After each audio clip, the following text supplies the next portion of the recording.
முடியல, அப்பாவால அங்கீகரிக்க முடியல, கூட பிறந்த சகோதரர்களால அங்கீகரிக்க முடியல. ஆனா முதல் அங்கீகாரம் யார் கொடுத்தானா? பரலோகம் கொடுத்துச்சு.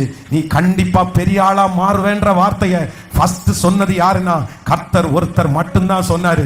பிரதர், நீங்க நல்லா வருவீங்க, நீங்க அடுத்த லெவல் போவீங்க, அடுத்து ஒரு உயர்வு வரும்னு சொல்றதற்கு யாருமே இல்லாம இருக்கலாம். பெத்த அம்மா அப்பா கூட உங்களை பார்த்து நீ நல்லா வர்றது கஷ்டம், சின்னவன் வேணா நல்லா வருவான், பெரியவன் வேணா நல்லா வருவான், அவன் வேணா நல்லா வருவான், ஆனா நீ எல்லாம் நல்லா வருவியான்னு எனக்கு தெரியல, நீ நல்லா வரமாட்ட, யாரும் அங்கீகரிக்கல. நீங்க வேலை செய்கிற இடத்துல நிறைய பேர் அங்கீகரிக்காம இருக்கலாம், உங்க ஃப்ரெண்ட்ஸ் அங்கீகரிக்காம இருக்கலாம். ஆனா நான் நம்புறேன் இந்த வருஷத்தினுடைய முதல் மணி நேரத்துல ஒரே ஒருத்தர் மட்டும் உங்களை அங்கீகரிக்கிறார். ஒரு பரம தகப்பன் உங்களை அங்கீகரிக்கிறார். ஃபர்ஸ்ட் அங்கீகாரம் எங்க இருந்து வருது தெரியுமா?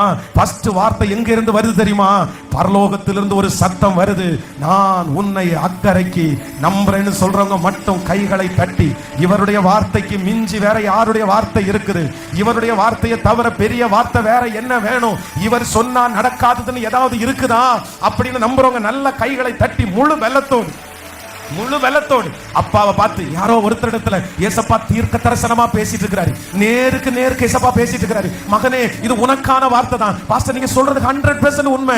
யாருமே அங்கீகரிக்கல பாஸ்டர், யாருமே அங்கீகரிக்கல. நான் நல்லா இருப்பேன்னு சொன்னா யாருமே சொல்ல மாட்டாங்க. உன் வாழ்க்கை என்னமா முடியுமோன்னு நிறைய பேர் பயப்படுறாங்க. உன் வாழ்க்கை என்னமா ஆகுமோன்னு எங்க அம்மா அப்பா என்ன பார்த்து கவலைப்படுறாங்க.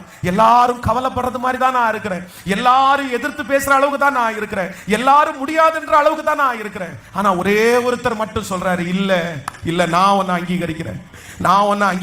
வாலிப தம்பி தங்கச்சி, ஃபர்ஸ்ட் ஏசப்பா உன்னை அங்கீகரிச்சா போதும்பா, ஏசப்பா உன்னை அங்கீகரிச்சா போதும். நான் நம்புறேன் ஏசப்பா உன்னை அங்கீகரிக்கும் போது யாருமே உன் கூட இருக்க மாட்டாங்க, யாருமே உன்னை அப்படி பார்க்க மாட்டாங்க. ஏன்னா ஏசப்பா தாவீது அந்த இடத்துல அங்கீகரிக்கும் போது ஏசப்பா அந்த தாவீதனுடைய வெற்றி யாருக்குமே தெரியாது. அவன் கொஞ்சம் ஆடுகளை தான் மேய்ச்சிட்டு இருந்தான், எல்லாருக்கும் மறைஞ்சுதான் இருந்தான். ஆனா ஏசப்பா அங்கீகரிச்ச ஒரு மனுஷனை உலகமே அங்கீகரிக்கிற ஒரு நாள் வந்துச்சுல்ல.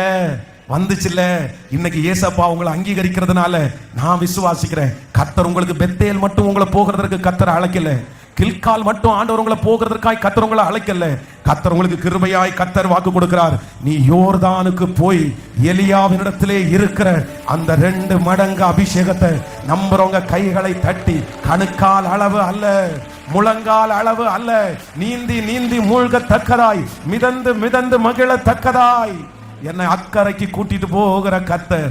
ஹல்லேலூயா. மேற்கு கிழக்கு வடக்கு